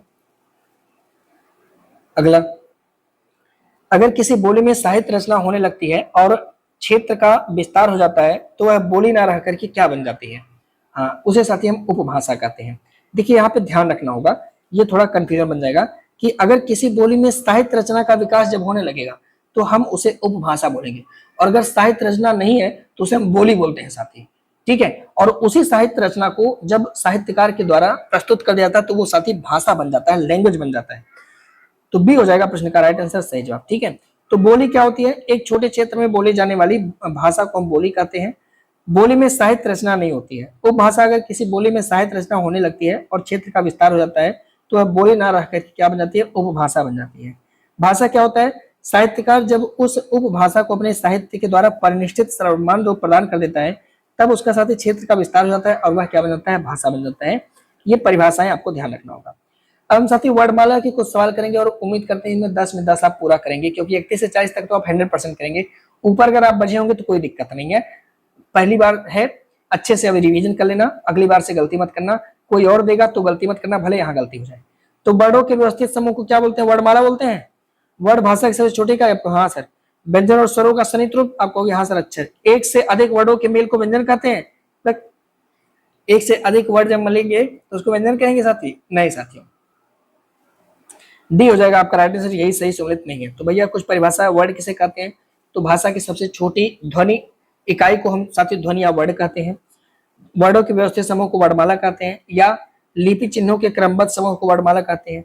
हिंदी वर्ड में कितने कितने वर्णमाला है, सॉरी हिंदी वर्णमाला में कितने वर्ड हैं? तो आप कहोगे सर 52। कितने हैं सर? 52 होते हैं। ठीक है, ये आंकड़ा हमसे पता नहीं किस गलती से पूछता है। 52 में आप जानते हैं 11 क्या होते हैं? आप कहोगे सर स्वर होते हैं। मूल व्यंजन कितने होते हैं? तो आप कहोगे सर 33 होते हैं। फिर उसके बाद आप कहोगे सर संयुक्त व्यंजन होते हैं 4, फिर द्विगुण होते हैं 2, फिर उसके बाद अयोगवा होते हैं 2। तो 2 2 4 4 8, 8 1 9 3 12 और 30 10 40 12 52। तो इस तरह से साथियों 52 भाषा हो जाते हैं। स्वर क्या होता है? तो आप जानते हैं जिनका उच्चारण स्वतंत्र होता है, जो व्यंजन के उच्चारण में सहायक होते हैं वही स्वर होते हैं। मात्रा के आधार पर स्वर के दो भेद होते हैं, मूल स्वर और संधि स्वर। ठीक है, देखिए कह रहा है कि मूल स्वर कौन कौन सा है? तो भैया दो स्वर होते हैं, एक मूल स्वर होता है, एक संधि स्वर होता है, तो हम लोग को पता चल गया। तो मूल स्वर कौन कौन से हैं? आई उरी, जितने हर्ष स्वर होते हैं वही साथी हो जाएंगे। जितने हर्ष स्वर होते हैं या जितने लघु स्वर होते हैं, लघु स्वर होते हैं, इन्हीं को हम मूल स्वर कहते हैं। इन्हीं से अन्य स्वर बनते हैं। तो इनमें से ई जो है ये आप देख सकते हैं, ये हर्ष स्वर है, यानी लघु स्वर, लघु है साथी। तो ई से ये मूल है। अब इसी ई से साथियों मिल करके एक ई और मिला दिया जाए तो बड़का ई बन जाएगा, है ना? तो ई हो जाएगा। और कौन हो जाएगा मूल स्वर में? अ हो जाता है साथी, है ना? फिर ऊ हो जाता है, री हो जाता है। तो इस प्रकार पहला हो जाएगा आपका राइट आंसर। मैं एक चार्ट दे दे रहा हूं, इसको रख लेना, गलती नहीं होना चाहिए। तो क्या बोल रहा है कि भाई देखो, दो तरह से होते हैं मात्रा के आधार पर स्वर। एक तो होता है हर्ष स्वर या दीर्घ स्वर, इसे हम लघु स्वर कहते हैं या गुरु कह सकते हैं, मूल स्वर कह सकते हैं या संधि स्वर, एक मात्रिक स्वर भी कह सकते हैं, द्विमात्रिक कह सकते हैं। तो जो मूल स्वर होती है इनकी संख्या पेपर में पूछा गया तो आप कितना बताएंगे? 4। कौन कौन? आ ई उ ए री, ए नाई, एरी वाला ए ना बताना, नहीं गड़बड़ हो जाएगा। और दीर्घ या गुरु स्वर में कौन कौन आते हैं? इनकी संख्या होती है 7। कौन कौन सा? आ ई उ ए आई ओ औ। ठीक है, द्विमात्रिक स्वर फिर से जो द्विमात्रिक हो गए, यानी हाई वाला जो हो गया, जो ये 7 हैं साथी, इनको फिर से दो पार्ट में बांट दिया गया। एक को सजाती और एक को विजाती। सजाती का मतलब जैसे समान समान मिल जाए, और विजाती का मतलब भिन्न भिन्न मिल जाए। तो सजाती मतलब जैसे आ, ठीक है, आ शब्द हो गया, इसे हम मूल दीर्घ स्वर के नाम से जानते हैं, ध्यान रखिएगा। ई और उ ये मूल दीर्घ स्वर होते हैं। इनकी संख्या कितनी होती है? 3। तो अगर आपसे पूछे कि कौन सा मूल दीर्घ स्वर है, तो आ ई उ को याद रखना है, ठीक है, वरना गलती हो जाएगा। विजाती का मतलब जो विजाती हो तो ए आई ओ औ, ये होते हैं साथी 4। ये हमारे संयुक्त दीर्घ स्वर होते हैं। तो कहेगा निम्नलिखित में से कौन मूल दीर्घ स्वर है? 3 ठो यहां से उठा देगा, 1 ठो ऊपर से उठा देगा। तो यही आपको ध्यान रखना साथी, है ना? इसका स्क्रीनशॉट कर लीजिए या कॉपी में लिख लेंगे तो बहुत अच्छा रहेगा। देखिए कह रहा कि दीर्घ स्वर मूल स्वरों के संयोग से बनते हैं। मूल स्वरों की संख्या 11 होती है। तो अभी आपने देखा कि मूल स्वर की संख्या 4 है, तो 11 कहां से आ गया? गलत हो जाएगा। दीर्घ स्वर को हम गुरु स्वर भी बोलते हैं, सही है, दीर्घ स्वर को गुरु स्वर कहते हैं साथी, इसमें कोई डाउट नहीं है। पर वो वाला जवाब हमारा 11 नहीं होगा, 4 होगा, वहां बी हो जाएगा साथी आपका राइट आंसर। देखिए समझिए, स्वर क्या होता है आपने देखा, हर्ष स्वर, इन्हें हम मूल स्वर भी कहते हैं। इनकी संख्या 4, आ ई उरी, ठीक है। दीर्घ स्वर ये मूल स्वर से बनते हैं। इन्हें हम साथी गुरु स्वर भी कहते हैं। दीर्घ स्वर में 3 ही लोग को माना गया, आ ई उ को, ठीक है। जबकि एक और आ जाता है साथी, वह होता है साथी, अब देखिएगा ये जो होते हैं साथी स्वर ध्वनियां, वो 3 प्रकार की हो रही है, ठीक है। मतलब कि ध्वनि की सहायता के आधार पर स्वतंत्र ध्वनियां होती है, तो ये मूलतः 3 प्रकार से डिवाइड किया गया। आगे चल के जो संयुक्त स्वर होता है, एक और स्वर आता है साथी संयुक्त स्वर। ये 2 असमान मूल स्वरों के योग से बनते हैं और इनकी संख्या भी होती है 4। तो ए आई ओ औ। तो प्लीज याद रखना, हर्ष स्वर ये है, दीर्घ स्वर ये है साथी, और संयुक्त स्वर ए होते हैं। तो प्लीज इनका ऐसे नाम ऐसे कॉपी में लिख लीजिएगा, हर्ष स्वर, दीर्घ स्वर और ये संयुक्त स्वर, बस इसी को रख लीजिए, इनका नंबर रख लीजिए, काम खत्म। अगला, निम्नलिखित में से कौन सा सही सुमेलित नहीं है? अब देखिए बोले जाने के आधार पर ना इसको डिवाइड किया जाता है स्वरों को उच्चारण के स्थान के आधार पर, ठीक है। तो इतना हमें रटना है, रटना ही पड़ेगा। तो जो आई शब्द आता है साथी, वो ए शब्द अगर होता सिर्फ आई, तो आई हो जाएगा, ये वाला ये ए हो जाएगा, ठीक है। तो ये वाला जो होता है साथी, ये वाला शब्द, ये जो होता है वो एक समृद्ध आता है और उसमें अर्ध समृद्ध के नाम से इसको हम जानते हैं, अर्ध समृद्ध होता है। और जो आई होता है ये विपरीत होता है और विपरीत में अर्ध विपरीत होता है। तो अर्ध समृद्ध या ये गलत हो जाएगा, विपरीत देता है सही हो जाता है, तो यही हमारा साथियों गलत हो जाएगा, ए हो जाएगा आपका राइट आंसर। अब मैं इस चार्ट को दिया उसको आप रट लेना, 3-4 बार पढ़ना। देखो समृद्ध स्वर में कौन आता है, ई ई उ उ, ये तो याद रहेगा। फिर विपरीत में कौन आता है, तो आ, ठीक है। अर्ध समृद्ध में कौन आता है, ए आई ओ। अर्ध विपरीत में कौन आता है, आ ए ओ ओ ओ, ठीक है। वर्तुल, वर्तुल में जो जीव गोल के बोलते हैं, जैसे उ ओ औ। अवृतमुखी, जैसे अ, मुआ बारे और खुला, आ ई ई ए आई। अग्रस्वर किसके बोलते हैं, ई ई ए आई। मध्य स्वर में आ, ई यूपी से खूब पूछा गया। पश्च स्वर में आ उ ओ औ औ, ठीक है। प्लीज याद रखना, इसको यहाँ कैंसिल कर लीजिए। पश्च स्वर में इसको भी काउंट करते हैं।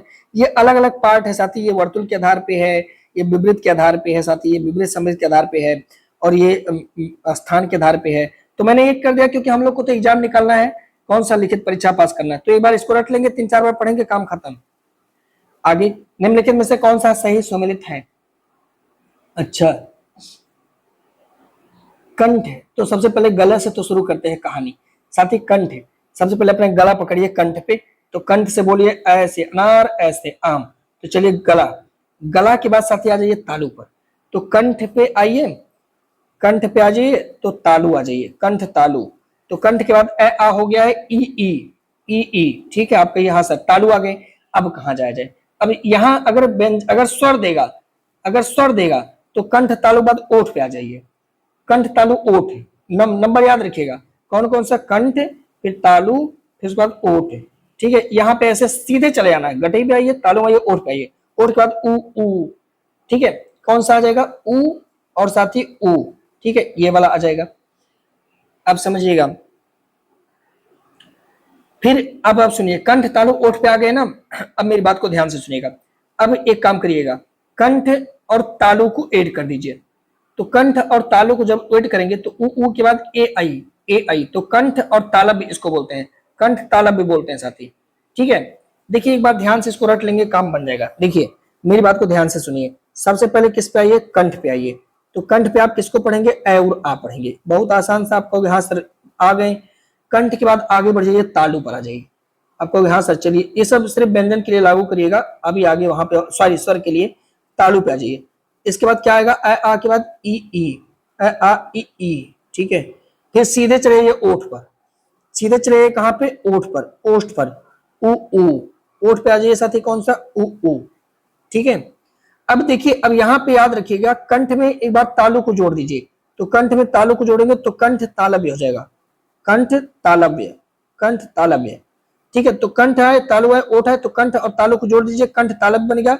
तो ए आई, ए आई, ठीक है। बस देखिए, फिर कंठ को ओठ से जोड़ दीजिए, कंठ को ओठ से जोड़िए तो कंठ्योष्ठ आ जाएगा, कंठ्योष्ठ, ठीक है।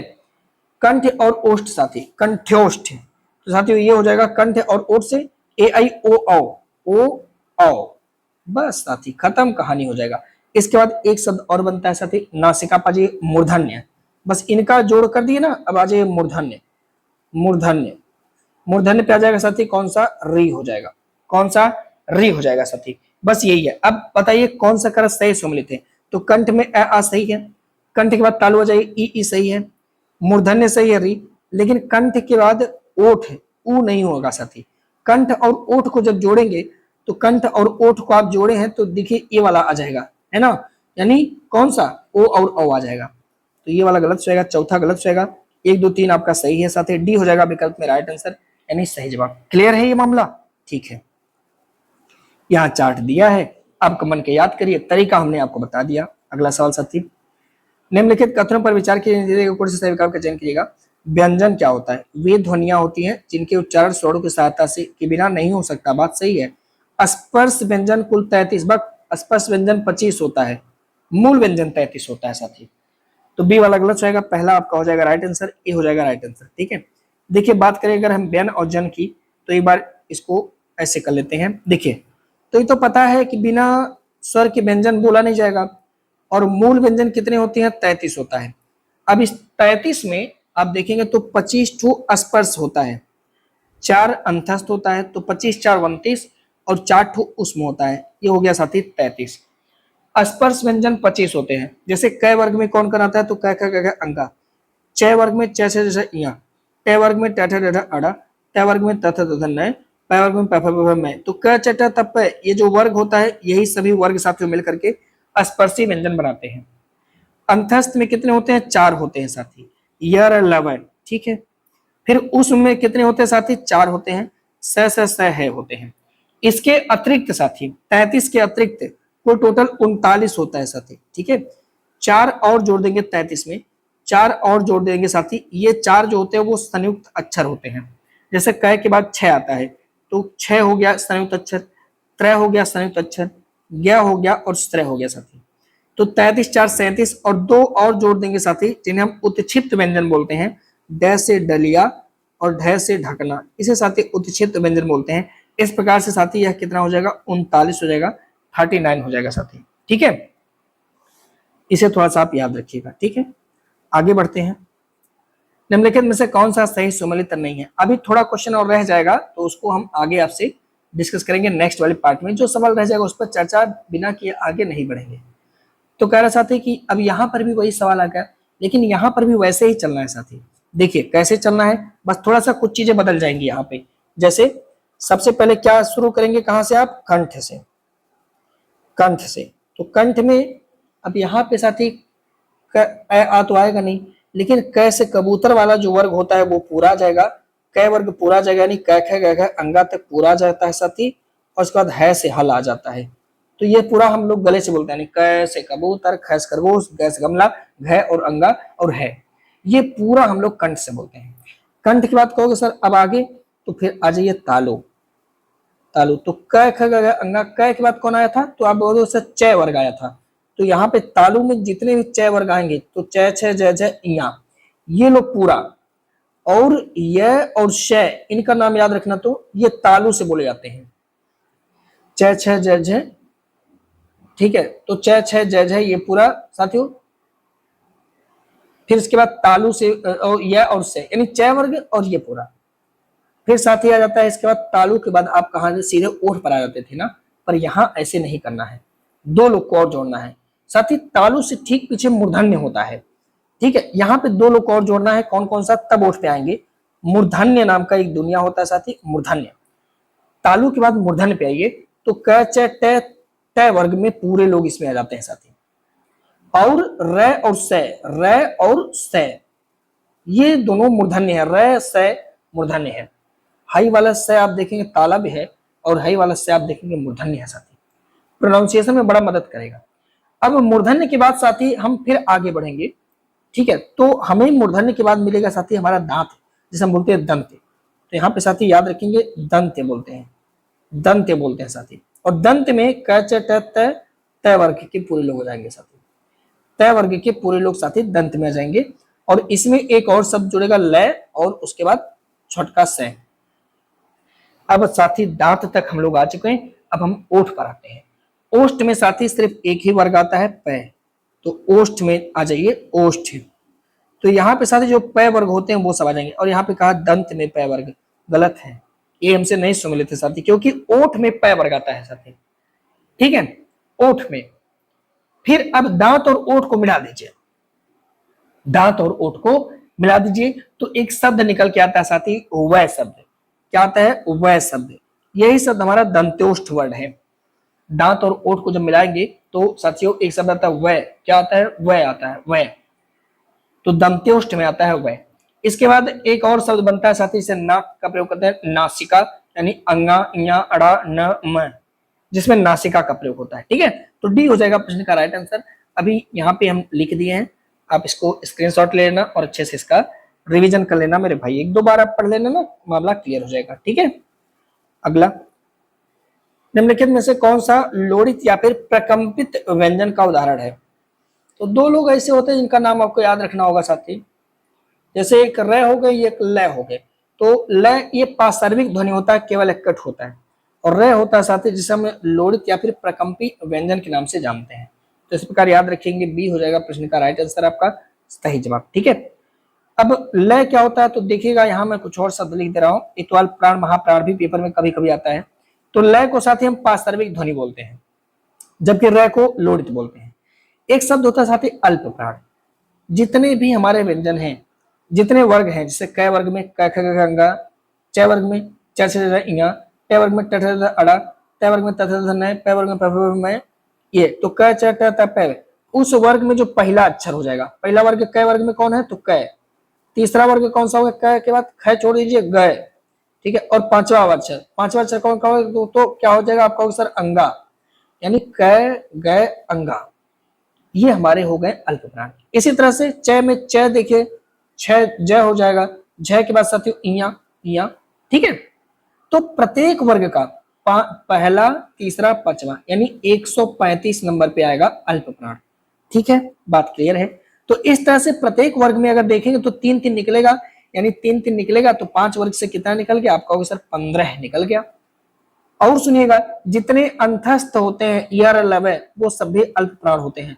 तो 15 4 19, यानी अल्प प्राण व्यंजन कितने होते हैं साथी 19। जबकि ध्वनि 11 स्वर जो होते हैं वो भी हमारे अल्प प्राण ही होते हैं, ध्यान रखना साहब। तो 11 व्यंजन और 19 व्यंजन 11 स्वर, कुल 33 ध्वनियां होती हैं अल्प प्राण में। 11 के 11 जो स्वर होते हैं वो हमारे अल्प प्राण में ही आते हैं, ध्यान रखिएगा। महाप्राण में क्या करता है कि दूसरा और चौथा सिर्फ, और इसके साथ उसमें तो 2 और 4 अगर देखेंगे तो 2-2 वर्ड एक एक में, तो 5 से करेंगे 10 वर्ड यहाँ हो जाएंगे, और 4 उसमें वाले हो जाएंगे 14 वर्ड हो जाएंगे। और इसमें साथ ही एक विसर्ग भी जुड़ जाता है। तो विसर्ग हमारा क्या है महाप्राण है, ये हमारा 15वां नंबर। तो साथी याद रखेंगे 24 जो है वो महाप्राण, 135 जो है वो अल्प प्राण। क्लियर है ये मामला। ऐसे भी सवाल आपसे पेपर में आते रहते हैं। उस व्यंजन स्थाय कहां से बोला जाएगा, तो बताइए कहां से बोला जाएगा, अभी तो बताए से छटका से दांत दंत है ना, से दंत में आ जाएगा साथी, सी हो जाएगा प्रश्न का राइट आंसर, ठीक है।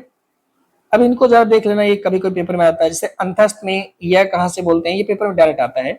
तालब्य से, रे मूर्धन्य से, ल दंत से, व दंतोष्ठ से, स तालब्य से, स मूर्धन्य से, स दंत से, है कंठ से। तो इसको थोड़ा एक बार ध्यान रखिएगा, फोकस करिएगा, क्योंकि वो साथियों आ जाता है। ये आज का आखिरी क्वेश्चन, और उम्मीद करते हैं कि आप लोग 38 क्वेश्चन तो भैया किए होंगे। अगर नहीं किए हैं तो भैया 2-3-4 बार रिवीजन कर लीजिएगा, क्योंकि बिना रिवीजन के काम नहीं चलेगा। कह कौन सा सही सम्मिलित नहीं है, ट वर्ग। आप बताइए ट वर्ग में मूर्धन्य आते हैं कि नहीं आते हैं। अब भाई पीछे पढ़े हैं साहब आप लोग को ये चीज सोचना पड़ेगा, दिमाग पे जोर लगाइए कि ट वर्ग में आपने पढ़ा है भी पीछे, तो आपको याद होगा मूर्धन्य में मैंने क्या होता है ट वर्ग और र और श। अच्छा घोष अघोष अभी नहीं पढ़ाए हैं, बाद में पढ़ा देंगे, ठीक है, तनाव मत लीजिएगा, पढ़ा देंगे सब, कल के क्लास में करा देंगे। डाउट तो किसी में नहीं पढ़ना है, ठीक है, तनाव नहीं लेना है साथी। तो वैसे इसमें भय वर्ग साथी ये ओष्ठ जो दिया है साथी, ये ओष्ठ तो होगा, अल्प प्राण नहीं होगा, ये महाप्राण होगा, क्योंकि प फ ब और भ ये 4 पे आता है भय, और 2 और 4 क्या होता है महाप्राण होता है, समझ गए आप। च छ ज झ, ठीक है, तो ये महाप्राण लिखा है देखिए, लेकिन भय के लिए अल्प प्राण लिखा है, गलत हो जाएगा। तो इस प्रकार से बी ही आपका सही सम्मिलित नहीं है, ध्यान रखिएगा साहब, ठीक है। ये मैंने यहाँ पे बना दिया है, ये रटने वाला है, लेकिन समझदारी रहेगा तो ये आपको रटना नहीं पड़ेगा। अगर आप ऊपर की चीजों को अच्छे से समझे हैं तो आप ये गलती नहीं करेंगे। कह साथी ट वर्ग में मूर्धन्य अल्प प्राण अघोष में आ जाएगा ट वर्ग, आप पीछे देख लेना। ट वर्ग में दंत वत्सर्य अल्प प्राण अघोष, इसको आप अभी मत देखिए, इसको छिपा लीजिए, सिर्फ इसके बारे में सोचिए कि ये कौन से वर्ड पे आएगा, अल्प प्राण होगा, महाप्राण होगा, घोष होगा या सघोष होगा या अघोष होगा। फिर तय को पकड़िए, देखिए क्या होगा, दंत वत्सर है, अल्प प्राण है, या फिर अघोष से सोग है, आप खुद चेक करिए, इसको एक बार मोल लीजिएगा। फिर ब वर्ग देखिएगा, ब वर्ग में क्या है, ये ओष्ठ है, अल्प प्राण, दिमाग पे जोड़ देंगे ना तो आसानी से हो जाएगा, घोष है। फिर भय देखेंगे तो ये महाप्राण है साथी, क्यों, क्योंकि अब देखेंगे चौथे नंबर पे आएगा, तो प वर्ग में प भय, ठीक है। टेट है, ये दूसरे नंबर पे आएगा, तो आपको दूसरे नंबर पे आएगा, तो ये 2 और 4 होता है महाप्राण, तो ये आ जाएगा। अंगा, अंगा देखेंगे पंचमा अक्षर हो जाएगा, तो जाहिर सी बात है ये अल्प प्राण में, क्योंकि 135 आपको याद ही है साथी, है ना। झ और छ, तो च छ ज झ, झ आ जाएगा, तो आपका सर ये भी चौथा वर्ड आता है च वर्ग में, तो ये भी महाप्राण हमारा हो जाएगा, ठीक है। घ आप देखें तो क ख देखिए क ख ग घ ये भी शायद चौथा आ रहा है, तो ये भी हमारा महाप्राण में आ जाएगा, है ना। फिर इसी तरह से ध, तो तय वर्ग में आ गए तो तय थ द ध ये भी चौथे पारा सर, ये भी महाप्राण हो जाएगा। अंगा और ग, तो ग देखेंगे तो क ख ग, तो तीसरे नंबर पे आ रहा है, तो तीसरे नंबर पे आ रहा है इसका मतलब अल्पप्राण, और अंगा पांचवें नंबर पे आ रहा है तो इसका मतलब अल्पप्राण हो जाएगा साथी, है ना। तो इस तरह से आप साथियों इसको कर सकते हैं। तो अपने दिमाग पे जोर देकर के चीजों को हल करिए। मिलते हैं आपसे हम अगले सेशन में, तब तक के लिए हमें आप इजाजत दीजिए। वंदे मातरम, जय।